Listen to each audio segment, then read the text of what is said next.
Alam naman natin yung mga Pilipino, optimistic naman tayo palagi, Mm. lalo na kapag pumasok ang Kapaskuhan, bagong taon, medyo ano talaga, nakahan tayo ng paraan na maging masaya, maligaya at maging hopeful sa bagong pagpasok ng bagong taon. Pero para sa amin, bagamat mahalaga na makaipon tayo ng bagong enerhiya para harapin yung mga sabak natin na hamon, yung realidad medyo may hirapan ng mga Pilipino sa darating na taon habang hindi na-resolve yung krisis sa politika.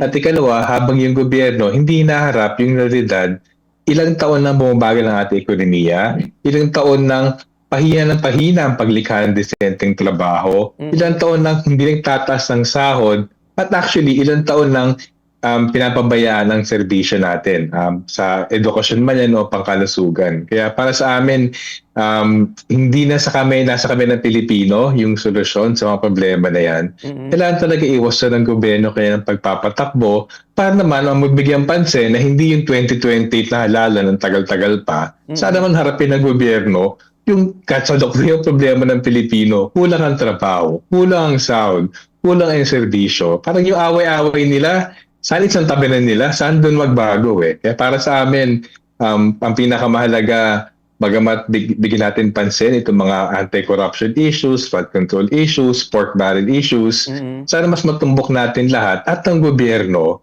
Alam niyo kung nag-aaway na kayo sa politika, mag-resign na lang kayo, umalis na kayo sa Yes. pwesto, iiwan niyo yung gobyerno sa mag-gobyerno para sa interes ordinaryong Pilipino. Medyo nakakaumay.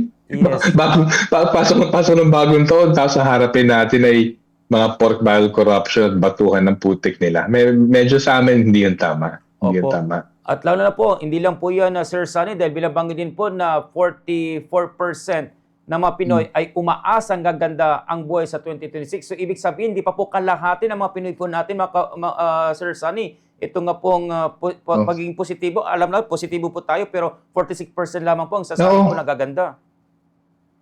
Siguro yung ordinaryong Pipino kasi kapit sa patalim talaga, di ba? Para ano man sinasabi ng Department ng NEDA, ng Department of Development na makakabawi tayo, matibay ang ekonomiya.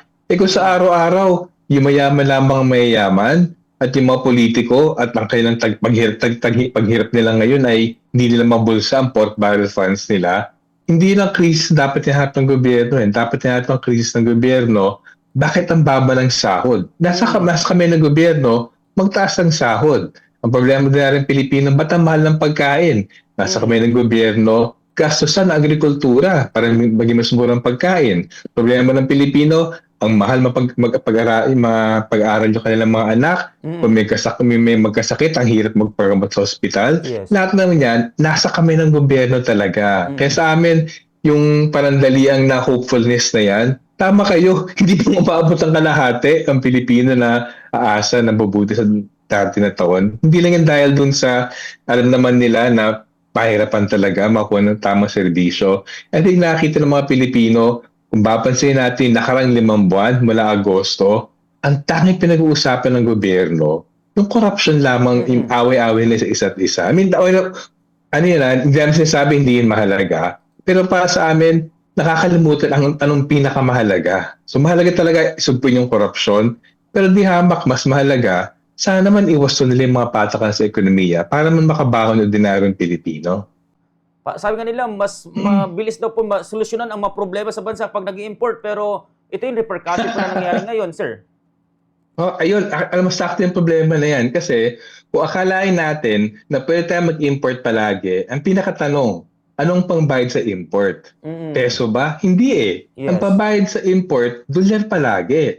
At kung wala tayong dolyar dahil humihin ang remittances, kung wala tayong dolyar dahil bumabagsak ang exports natin, wala tayong dolyar dahil nababawasan sa investments, saan tayo kukuha ng pambayad ng mga imports na yan? Kaya alam mo yun, magandang halimbawa yan, kaya mabuti nga na-raise nyo yan, yung nagpapatali sa atin sa kahinaan, kasi hindi pinapalakas ang lokal na agrikultura, lokal na industriya. Kasi, well, sa amin, dapat forever tayo optimistic sa mga bagay-bagay. Hindi naman tamang maglulubog tayo sa kalungkutan. Pero para sa amin, ang pinakamalaking sa optimismo, dapat may tutungtungan yon. Yes. At ang dapat pagmula ng optimismo ng karaniwang Pilipino ay mapapakilos sa ating gobyerno para gumalaw hindi para sa pansiling interest nila, kundi para sa interes ng lahat ng mga Pilipino.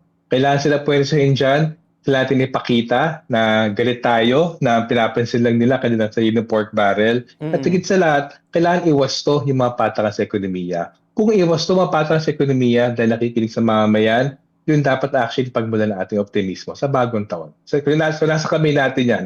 Hindi yung bibigay sa atin ng gobyerno, yan nasa atin para kumilos, nasa media para pag-usapan ito, nasa pagmulat natin para iwaksi talaga yung kahirapan ng ating bansa.